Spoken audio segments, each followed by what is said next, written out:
Oh. Hindi pa motor. Inano ka man ito? Wala naman sa parkingan eh. Daan ng tao yan.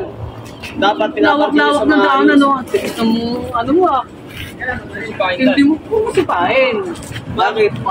Dapat Wala kasi naman boss, kasi nasa ano yan eh. hindi nyo kasi pinapart dyan. Daanan ng tao yan. Paano makakalabas ng sasakyan dyan kung nakapart yan dyan? Daan na ba? Saglit lang naman kami dito. At saka Saan ba kayo kalaki? Bakit? Hindi naman pwede Dadaan ng kayo, boss. dumaan na lang kayo. Dadaan lang kayo. Kung ano pang ginagawa Ilagay nyo sa niyo. tamang parkingan dapat. Kasi dapat sinabi mo, bakit sisipain mo? Eh bakit?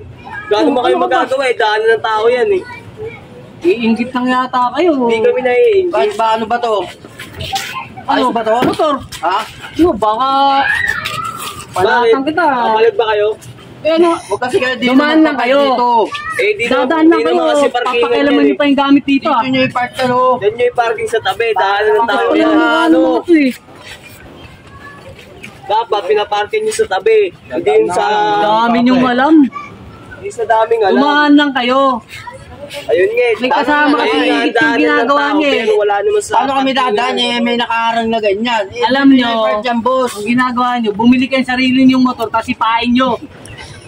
Bibili rin kami Kung doon. motor mong sipain ko, ano mararamdaman mo? Ano? Okay lang, ate. Sisipahin ko rin yung motor mo. Pagtindi mo, okay lang. Huwag ganyan. Pagka, ano, huwag nyo pa iralin yung inggit nyo. Hindi naman Huwag dumaan kayo, dumaan lang kayo.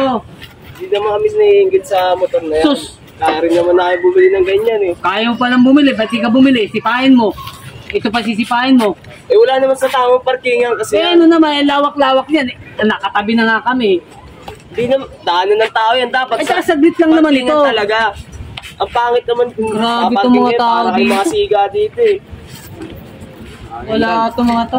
Balikan na lang natin Eh, pabayaan nyo na yan. Kulang nyo na natin yung mami. Kung masakit sa mata nyo, pabayaan nyo na. Enjit lang yan. Okay, okay lang. Inggitero.